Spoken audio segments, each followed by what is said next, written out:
नमस्कार दोस्तों, आप सभी का स्वागत है देव क्लासेज बूंदी ऑनलाइन प्लेटफॉर्म के अंतर्गत। दोस्तों सभी को नमस्कार, सभी को राधे राधे।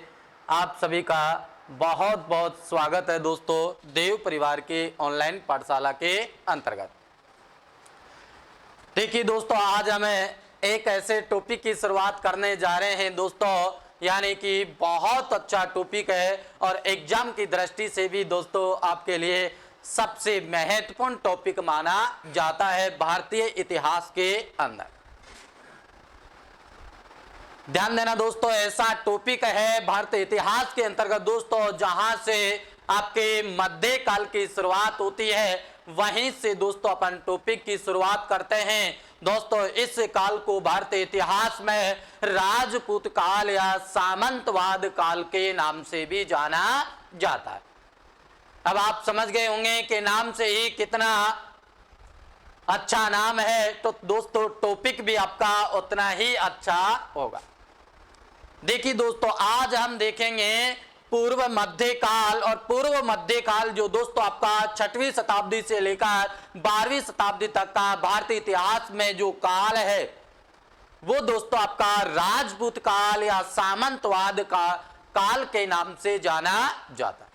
देखिए दोस्तों, इस काल के अंतर्गत कैसे हमारे देश में राजपूतों की उत्पत्ति हुई और दोस्तों उन्होंने कैसे हमारे देश में शासन स्थापित किया। 12वीं शताब्दी के बाद में दोस्तों आपका भारत के ऊपर मुस्लिम साम्राज्य स्थापित हो जाता है, लेकिन 6वीं शताब्दी ईस्वी से लेकर के 12वीं शताब्दी ईस्वी तक दोस्तों आपका जो काल है वो किसका माना जाता है? राजपूते काल माना जाता है। तो दोस्तों आइए अपन चर्चा करते हैं इसके बारे में। सभी को नमस्कार, सभी को राधे राधे, सभी का स्वागत है इस देव परिवार की ऑनलाइन पाठशाला के अंतर्गत। दोस्तों अपन चलते हैं, देखिए शुरुआत करते हैं दोस्तों। देखिए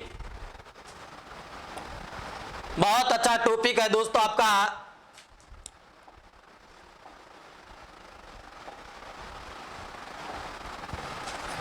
देखिए शुरुआत करते हैं। सबसे पहले ध्यान देना दोस्तों, देखिए देखते हैं भारतीय इतिहास।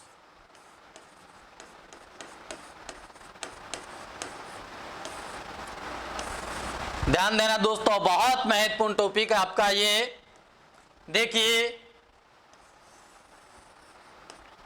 सबसे पहले अपन बात करें कि भारतीय इतिहास को दोस्तों इतिहासकारों ने 3 भागों में विभाजित किया है। प्राचीन भारत, और दूसरा है दोस्तों आपका पूर्व मध्य काल, दूसरा कौन सा है? पूर्व मध्य काल।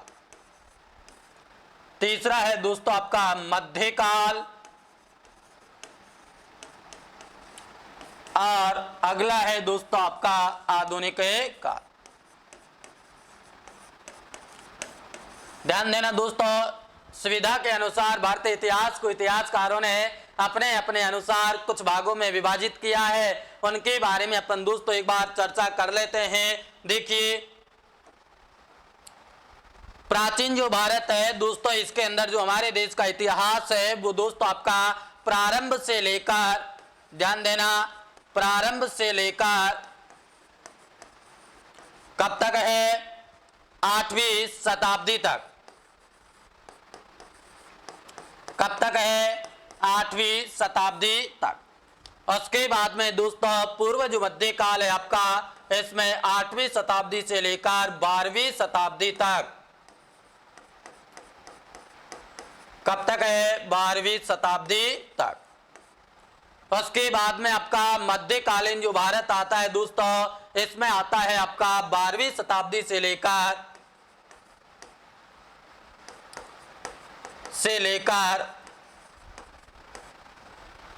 18वीं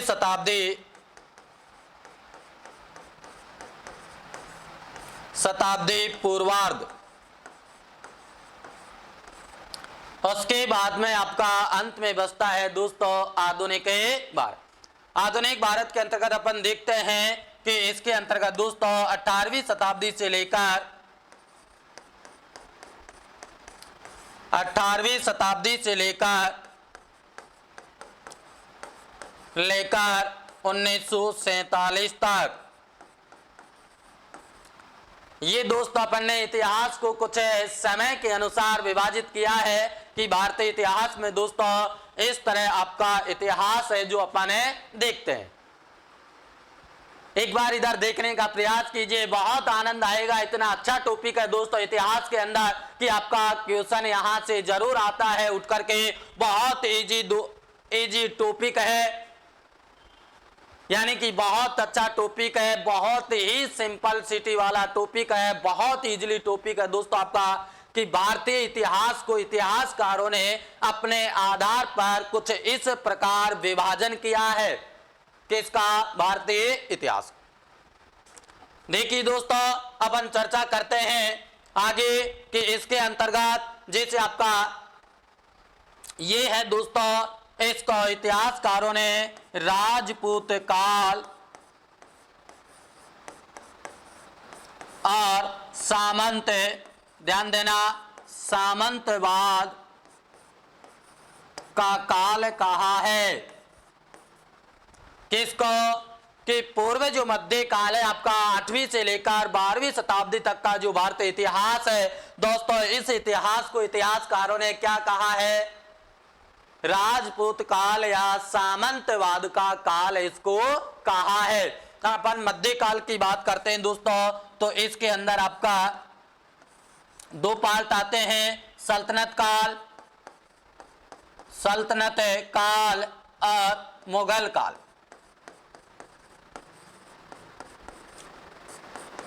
सल्तनत काल और मुगल काल कौन से में? मध्य काल, जो आपका 12वीं शताब्दी से लेकर 18वीं शताब्दी के पूर्वार्ध यानी कि 1761 तक का जो इतिहास है वो किस में आता है दोस्तों? मध्य काल के अंतर्गत आता है। एक बार इधर देखने का प्रयास कीजिए, बहुत अच्छा है, आपको समझ में आ जाएगा, ज्यादा वो नहीं है दोस्तों। देखिए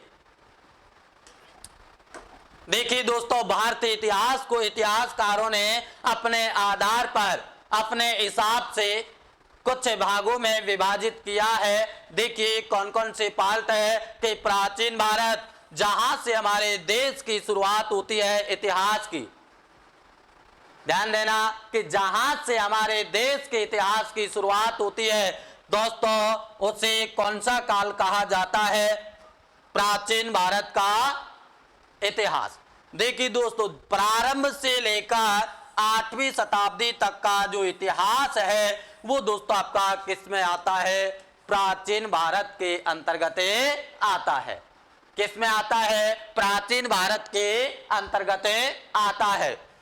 उसके बाद में दोस्तों इतिहासकारों ने दूसरा विभाजन किया है, पूर्व मध्य काल, यानी कि दोस्तों यह पार्ट आपका मध्य काल में ही आता है, लेकिन इतिहासकारों ने दोस्तों इसको एक अलग नाम दिया, राजपूत काल। इसलिए मैंने यहां इसको अलग लिखा। ध्यान देना क्यों अलग लिखा? क्योंकि इतिहासकारों ने दोस्तों इस काल को अलग नाम से जाना है, इसीलिए इसको अलग लिखा। अन्यथा यह काल आपका दोस्तों किस में आता है? मध्य काल का ही भाग माना जाता है। कौन सा? पूर्व मध्य काल। देखिए पूर्व मध्य काल जो है दोस्तों आपका 8वीं शताब्दी से लेकर 12वीं शताब्दी तक का जो इतिहास है वो दोस्तों आपके किस में आता है? पूर्व मध्य काल के अंतर्गत आता है। इसमें देखिए दोस्तों इतिहासकारों ने इस काल को कौन से नाम से जाना है? कई बार एग्जाम में दोस्तों इसी को लेकर के आपका क्वेश्चन एग्जाम के अंतर्गत आता है कि दोस्तों राजपूत काल या सामंतवाद का काल भारतीय इतिहास में कब से लेकर कब तक रहा।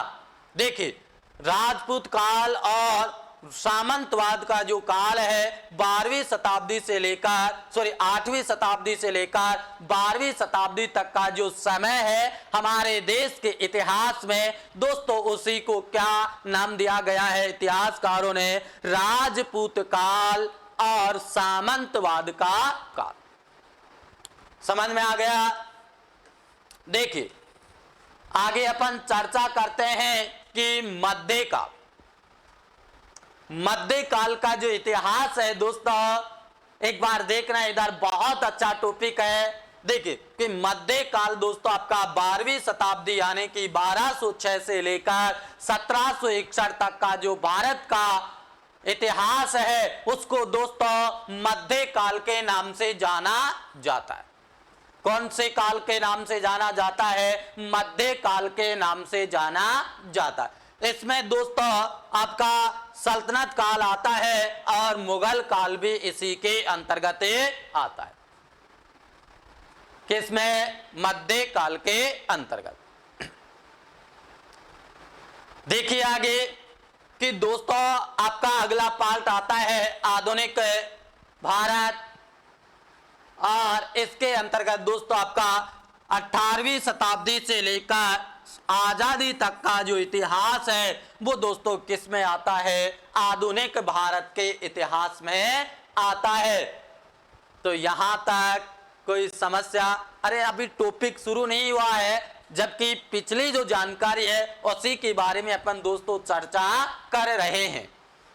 क्या? क्योंकि आज अपन दोस्तों यहां पढ़ेंगे, ध्यान देना, ये जो आपका है ये दोस्तों आज की अपने क्लास के अंतर्गत शुरुआत करने जा रहे हैं, इसलिए मैंने थोड़ा आपको बताना उचित समझा। तो शुरुआत करें अपन। सभी को नमस्कार दोस्तों, सभी का स्वागत है इस देव परिवार की ऑनलाइन पाठशाला के अंतर्गत। दोस्तों आप सभी का बहुत बहुत स्वागत है, आपका बहुत बहुत हार्दिक अभिनंदन है दोस्तों, सभी को नमस्कार। देखिए अपन शुरुआत करते हैं दोस्तों एक नए टॉपिक की और एक नए इतिहास की। तो दोस्तों आप इधर देखने का प्रयास कीजिए, क्या मजा आता है क्लास के अंतर्गत। देखिए दोस्तों देखिए पूर्व मध्यकाल या सामंत या राजपूत काल या सामंतवाद का काल या सामंतवाद का काल।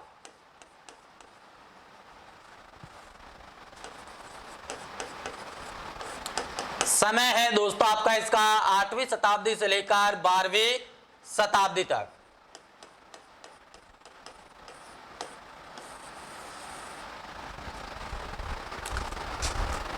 शुरुआत करेंगे दोस्तों अपन यहां से, बहुत अच्छा टॉपिक है, ध्यान देना,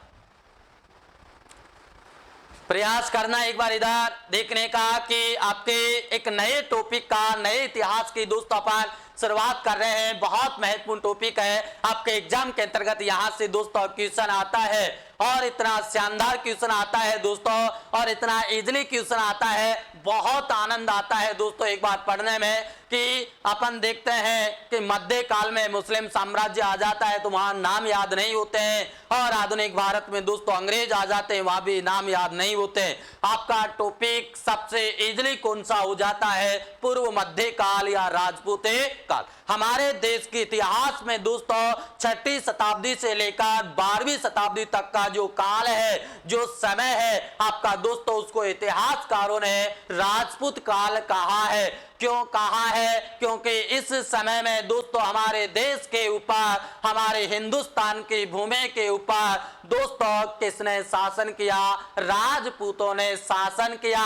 इसी कारण दोस्तों इतिहासकारों ने इस काल को राजपूत काल और सामंतवाद का काल भी कहा जाता है। अब सामंतवाद का काल क्यों कहा जाता है? क्योंकि इस काल में दोस्तों पहली बार हमारे देश में सामंतों का शासन रहा, यानी कि जो राजपूतों ने शासन स्थापित किया वो पहले किसी न किसी बड़े साम्राज्य का सामंत था।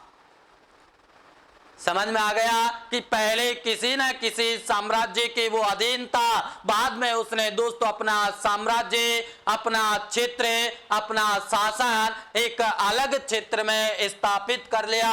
इसी कारण ऐसे काल को और इस समय को दोस्तों इतिहासकारों ने सामंतवाद का काल कहा है। समय है आपका, इसकी शुरुआत 6वीं शताब्दी से हो जाती है, लेकिन दोस्तों भारतीय इतिहास में इस काल की वास्तविक शुरुआत 8वीं शताब्दी से मानी जाती है। कौन सी शताब्दी से मानी जाती है दोस्तों? 8वीं शताब्दी से मानी जाती है। देखते हैं अपन और शुरुआत करते हैं दोस्तों। देखिए, बहुत महत्वपूर्ण टॉपिक है। 8वीं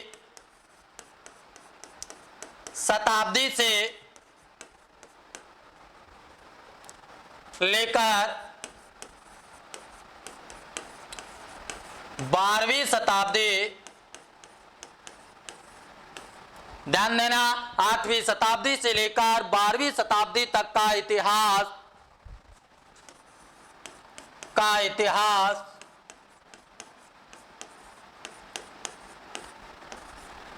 उत्तर भारत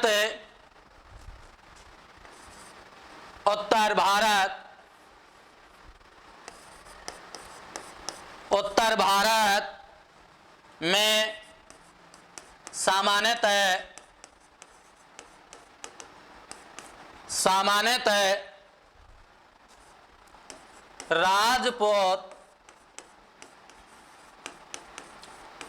राजपूत काल के नाम से जाना जाता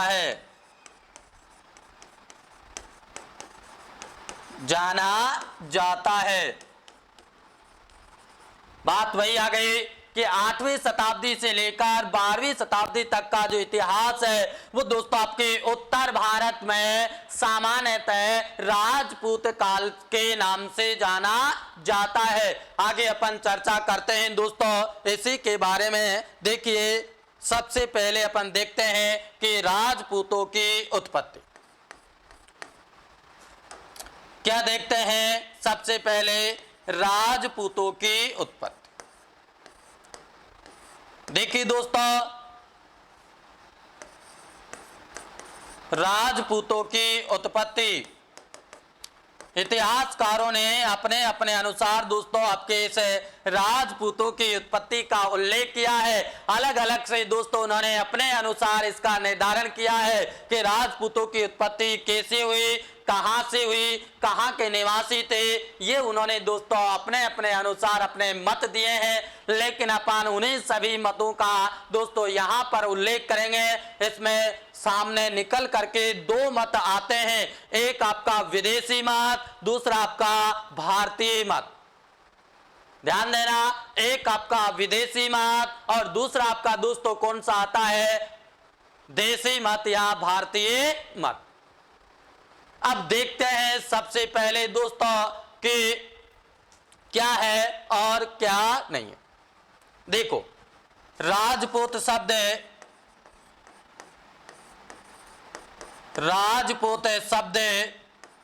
संस्कृत की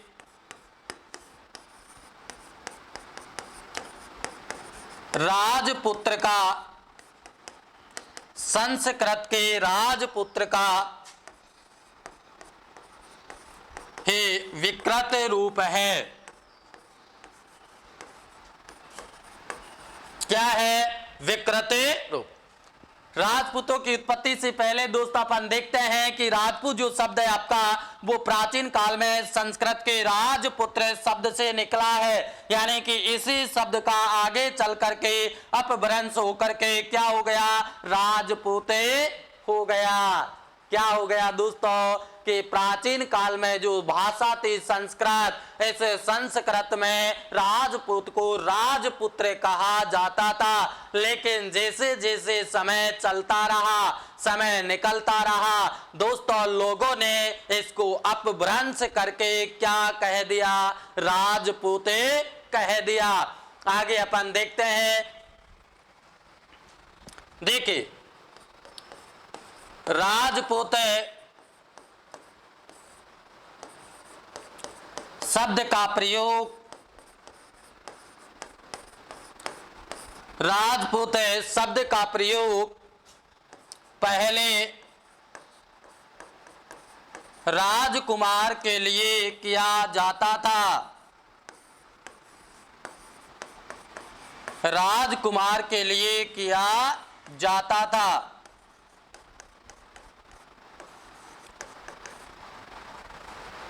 देखिए बेटा,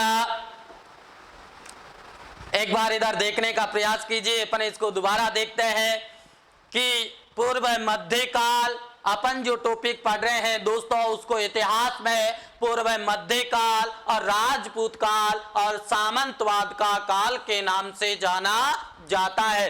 कई बार एग्जाम में क्वेश्चन आया है कि दोस्तों 8वीं शताब्दी से लेकर 12वीं शताब्दी तक का जो काल है उसे इतिहास में किस नाम से जाना जाता है? दोस्तों पूर्व मध्यकाल, राजपूत काल या फिर आपका सामंतवाद का काल। दोस्तों इसका समय है 8वीं शताब्दी से लेकर 12वीं शताब्दी तक। ध्यान देना, इस काल की शुरुआत दोस्तों 6वीं शताब्दी में हो जाती है, यानी कि जब आपका गुप्त काल समाप्त होता है। ध्यान देना, कौन सा काल? गुप्त काल। जहां से दोस्तों आपका गुप्त काल समाप्त होता है, गुप्त काल के बाद में महान सम्राट आपका कौन होता है? हर्ष। हर्ष के बाद में दोस्तों इस काल की शुरुआत हो जाती है किसकी? पूर्व मध्य काल। लेकिन दोस्तों वास्तविक शुरुआत इसकी 8वीं शताब्दी में हमें देखने को प्राप्त होती है। वास्तविक शुरुआत कब होती है? 8वीं शताब्दी। लेकिन शुरुआत कब हो रही है? 6वीं शताब्दी में, और वास्तविक शुरुआत 8वीं शताब्दी। देखिए दोस्तों कि हमारे देश के इतिहास में 8वीं शताब्दी से लेकर 12वीं शताब्दी तक का जो इतिहास है उसे दोस्तों क्या नाम दिया गया है? राजपूत काल का नाम दिया गया है। क्या नाम दिया गया है? राजपूत काल का नाम दिया गया है। इसी को दोस्तों सामंतवाद का काल भी कहा जाता है। देखिए दोस्तों, अपन देखते हैं अब आपके इस राजपूतों की उत्पत्ति। अब सामंतवाद और राजपूतों का काल क्यों कहा जाता है? क्योंकि इसलिए कहा जाता है क्योंकि इस काल में हमारे देश के अंदर दोस्तों राजपूतों ने शासन किया था। इतने लंबे समय तक हमारे देश की इस भूमि पर, हिंदुस्तान के इस भूमि पर दोस्तों राजपूतों ने शासन किया। इसी कारण इस काल का नाम क्या पड़ गया? राजपूतों का काल।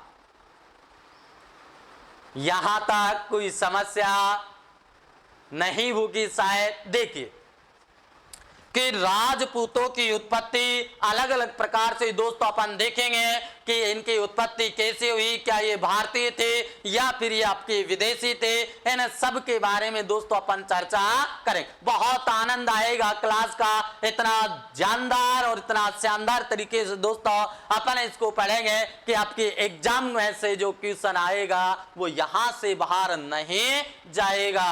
ये ध्यान रख लेना, क्योंकि मैं इतने अंदर से दोस्तों आपको पढ़ाने का प्रयास कर रहा हूं कि आपका एग्जाम के अंतर्गत जो क्वेश्चन आएगा वो दोस्तों यहीं से आना चाहिए। तो यहां तक कोई दिक्कत नहीं है। देखिए आगे दोस्तों राजपूतों की उत्पत्ति के बारे में अपन चर्चा करेंगे कि राजपूत जो शब्द है आपका कौन सी भाषा का शब्द है? संस्कृत भाषा का शब्द। संस्कृत भाषा में दोस्तों इस राजपूत को क्या कहा गया है? राजपुत्र कहा गया। लेकिन धीरे धीरे जैसे समय निकलता गया, समय बीतता गया दोस्तों, राजपुत्र का क्या हो गया? राजपूत शब्द हो गया। क्या हो गया? अपभ्रंश होकर के राजपुत्र को ही राजपूत कहा जाने लगा। देखिए आगे कि राजपूत शब्द का प्रयोग दोस्तों पहली बार या प्राचीन काल में किसके लिए होता था? राजकुमार के लिए प्रयोग में लिया जाता था। किसके लिए प्रयोग में लिया जाता था दोस्तों? आपका राजपूत शब्द राजकुमार के लिए प्रयोग में लिया जाता था। तो यहां तक कोई समस्या नहीं है दोस्तों। आगे चले देखिए आगे चलते हैं।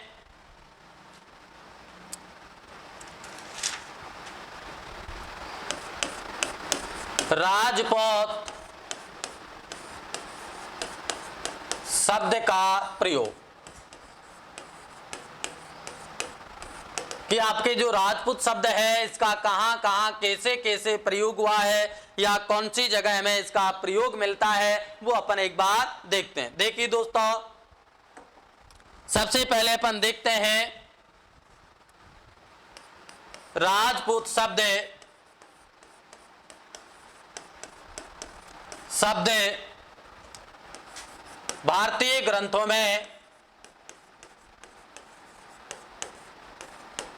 भारतीय ग्रंथों में क्षत्रिय जाति के लिए प्रयोग होता था। किसके लिए प्रयोग होता था दोस्तों? भारतीय ग्रंथों में बताया गया है कि जो आपका राजपूत शब्द है वो दोस्तों प्राचीन काल में एक क्षत्रिय जाति के लिए स्पेशल से विशेष रूप से इसका प्रयोग होता था। उसके बाद अपन देखते हैं दोस्तों कि पाणिनि के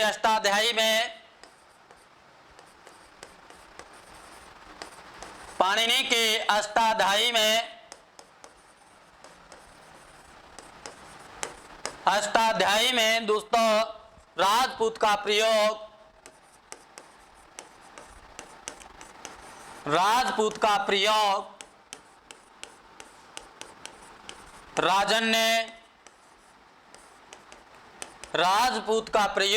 राजन्य या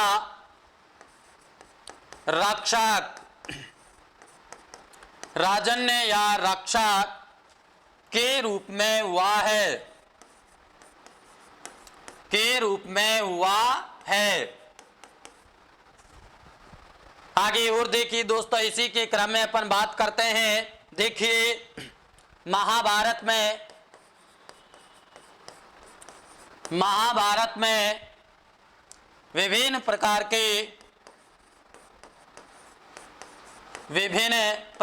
के अस्त्र शस्त्र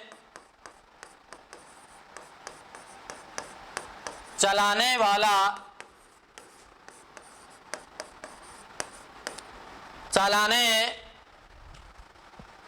वाले को राजपूत कहा जाता था।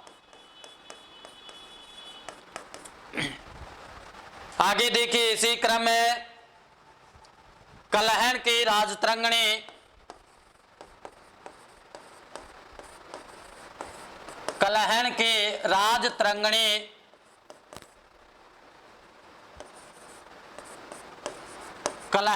राजतरंगिणी में दोस्तों राजपूत शब्द के लिए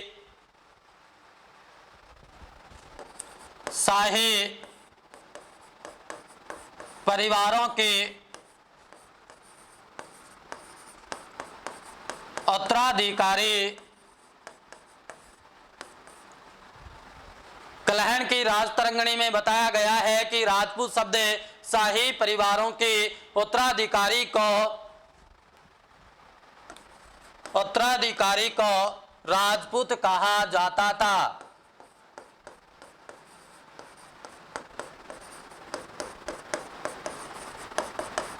देखिए एक बार,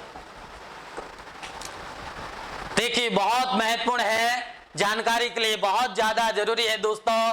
एक बार इधर देखने का प्रयास कीजिए कि राजपूत शब्द का प्रयोग कि प्राचीन काल में इस राजपूत शब्द का हमें कहां कहां कैसे कैसे प्रयोग मिलता है, जानना जरूरी है दोस्तों।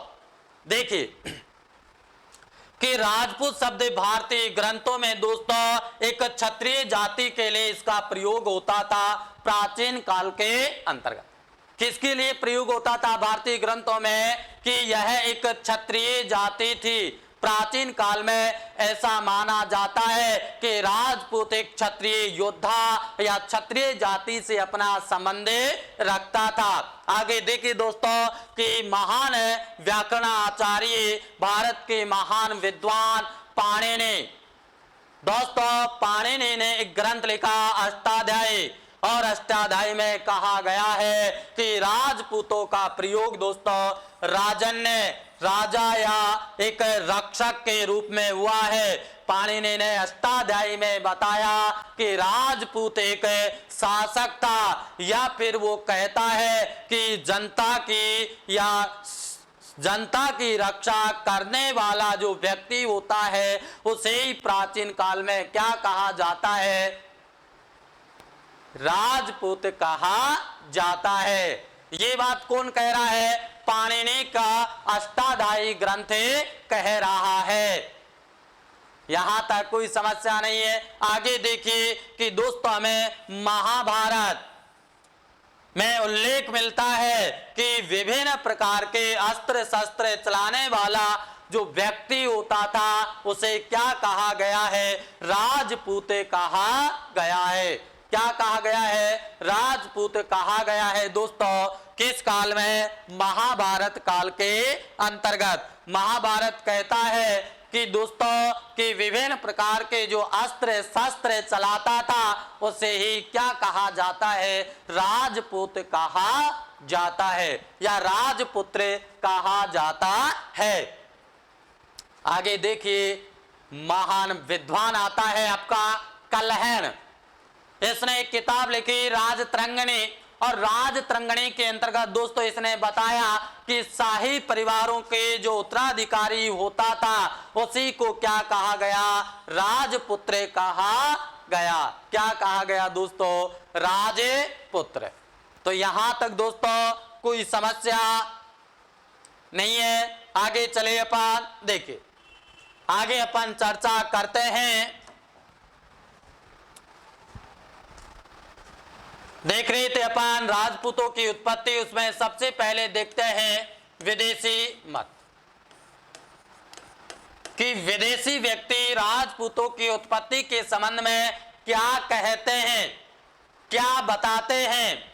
एक बार अपन चर्चा कर लेते हैं कि राजपूतों की उत्पत्ति के संबंध में विदेशी इतिहासकार और विदेशी व्यक्ति आपके इनको कहां की उत्पत्ति के मानते हैं, इनका कहां से अपना मूल निवास स्थान बताया है। एक बार दोस्तों अपन इसके बारे में चर्चा कर लेते हैं। तो आइए अपन चर्चा करते हैं। देखिए दोस्तों,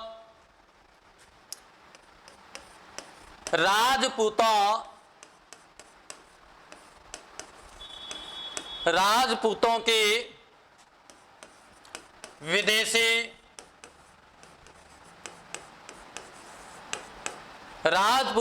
विदेशी मत का विदेशी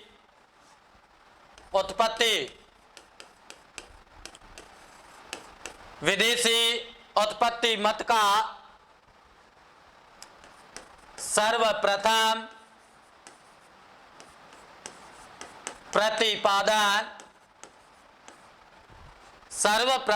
प्रतिपादन कर्नल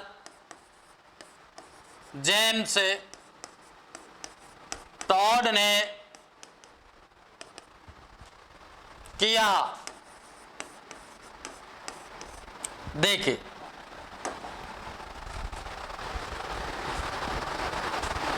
दोस्तों, बहुत महत्वपूर्ण बात है कि अपन राजपूतों की उत्पत्ति के बारे में चर्चा कर रहे हैं। दोस्तों इसमें भी सबसे पहले विदेशी मत का अपन विवरण देख रहे हैं, और विदेशी मत में कहा गया है कि राजपूतों की विदेशी उत्पत्ति का सर्वप्रथम प्रतिपादन कौन कर रहा है, जेम्स कर्नल टॉड।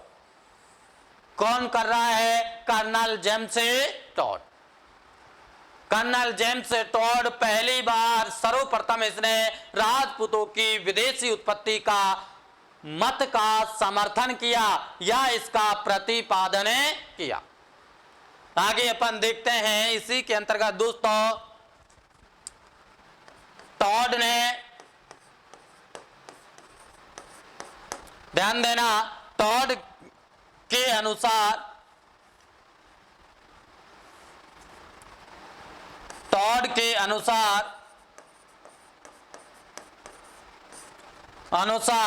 राजपूत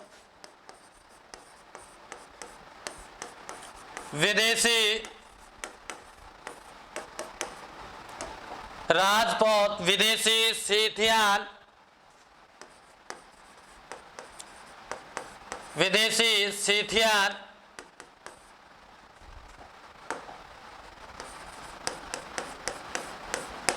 विदेशी सिथियन जाति की संतान है। कौन कह रहा है? James colonel Tod. क्या कह रहा है कि जो आपके राजपूत है वो दोस्तों विदेशी एक जाति है। कौन सी? सिथियन। और इस सिथियन जाति को ही, इसकी संतान को ही कर्नल जेम्स टोड ने राजपूतों को बताया। ध्यान देना, कई बार पूछा जाता है कि राजपूतों की उत्पत्ति का पहली बार प्रतिपादन किसने किया? जेम्स कर्नल टोड ने। और सिथियन जाति से संबंध किसने बताया? जेम्स कर्नल टोड ने। ध्यान रखना, बहुत महत्वपूर्ण क्वेश्चन है दोस्तों, और एग्जाम में आने के लायक क्वेश्चन है, आ भी चुका है कई बार। देखिए आगे अपन चर्चा करते हैं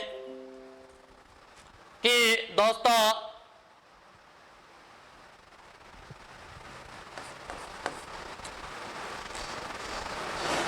स्मिथ ने, विदेशी इतिहासकार है ब्रिटेन का, स्मिथ ने चौहान, प्रतिहार, चौहान, परमार और चालुक्य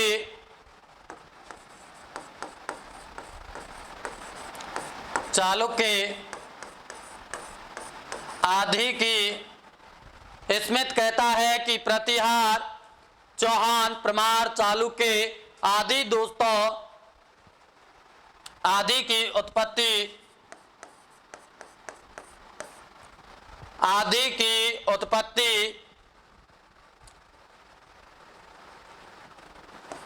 शक व होण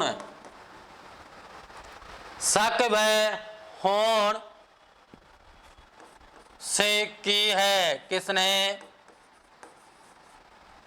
स्मिथ ने। देखिए विदेशी मत के अंतर्गत दोस्त अपन सबसे पहले देखते हैं कि इसमें राजपूतों की उत्पत्ति के बारे में बताया गया है कि पहली बार राजपूतों को दोस्तों विदेशी उत्पत्ति का जो सिद्धांत था वो पहली बार किसने दिया? कर्नल जेम्स टोड ने दिया कि राजपूतों की विदेशी उत्पत्ति का सिद्धांत का प्रतिपादन किस व्यक्ति ने किया? इंग्लैंड के महान इतिहासकार कर्नल जेम्स टोड ने इस सिद्धांत का प्रतिपादन किया। दोस्तों टोड ने बताया, टोड के अनुसार राजपूत विदेशी थे और इसने दोस्तों एक मध्य एशिया की जाति है सिथियन। इस सिथियन जाति की संतान को क्या बताया? राजपूते बताया। क्या बताया दोस्तों? राजपूते बताया। किसने? Colonel James Tod. आगे अपन बात करते हैं कि दोस्तों आपके इतिहासकार है स्मिथ ने दोस्तों कहा है कि प्रतिहार, चौहान और परमार और चालुक्य दोस्तों आदि राजपूतों की उत्पत्ति विदेशी जाति शक और होण से इसने बताया है। ये भी दोस्तों आपकी मध्य एशियाई बर्बर और कबीलाई जाति थी। इन जातियों से दोस्तों राजपूतों की उत्पत्ति का संबंध स्मिथ बताता है। कौन बताता है? स्मिथ। तो दोस्तों यहां तक कोई समस्या नहीं है। देखिए अपन आगे चले। देखिए दोस्तों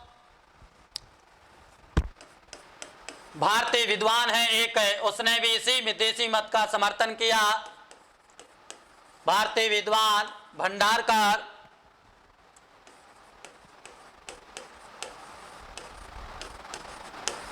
भारतीय विद्वान भंडारकर ने भी राजपूतों की उत्पत्ति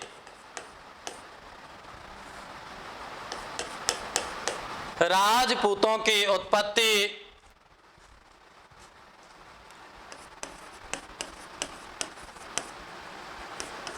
विदेशों से बताया।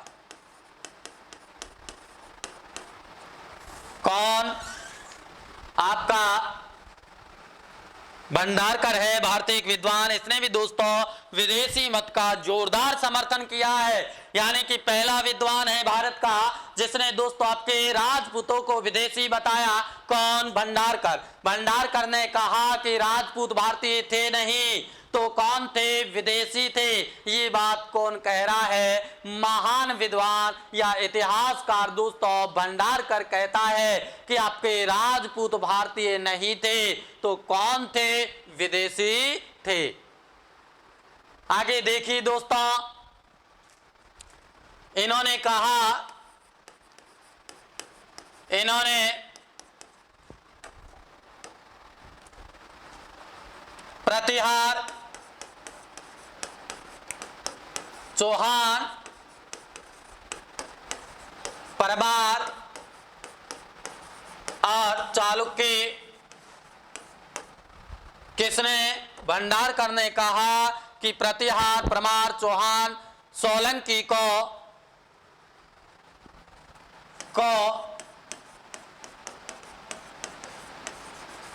गुर्जर, ध्यान देना, गुर्जर नामक विदेशी जाति से उत्पन्न बताया है। किसने? भंडारकर ने। भंडारकर ने कहा कि प्रतिहार, चौहान, परमार, चालुक्य दोस्तों विदेशी जाति थी आपकी गुर्जर, और गुर्जर से राजपूतों की उत्पत्ति का समर्थन कौन करता है? भंडारकर करता है, जो इतिहास के महान ज्ञाता और महान विद्वान थे। भंडारकर ये कहता है कि आपके राजपूत भारतीय नहीं थे तो कौन थे? विदेशी थे। और विदेशों में भी दोस्तों इसने एक गुर्जर जाति से, विदेशी जो जाति थी गुर्जर, ऐसे राजपूतों का संबंध स्थापित करता है। आगे देखिए दोस्तों,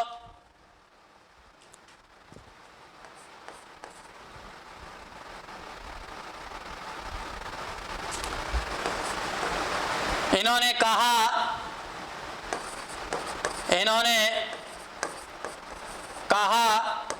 कि विदेशी जाति होड़ राजपूतों की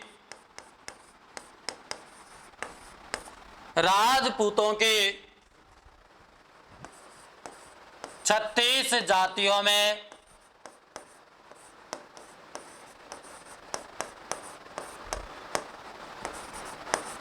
शामिल थी। देखिए बहुत महत्वपूर्ण है दोस्तों, बहुत अच्छी बात है। आप इधर देखने का प्रयास कीजिए कि विदेशी मत का समर्थन एक भारतीय विद्वान है भंडारकर। भंडारकर ने राजपूतों को क्या बताया दोस्तों?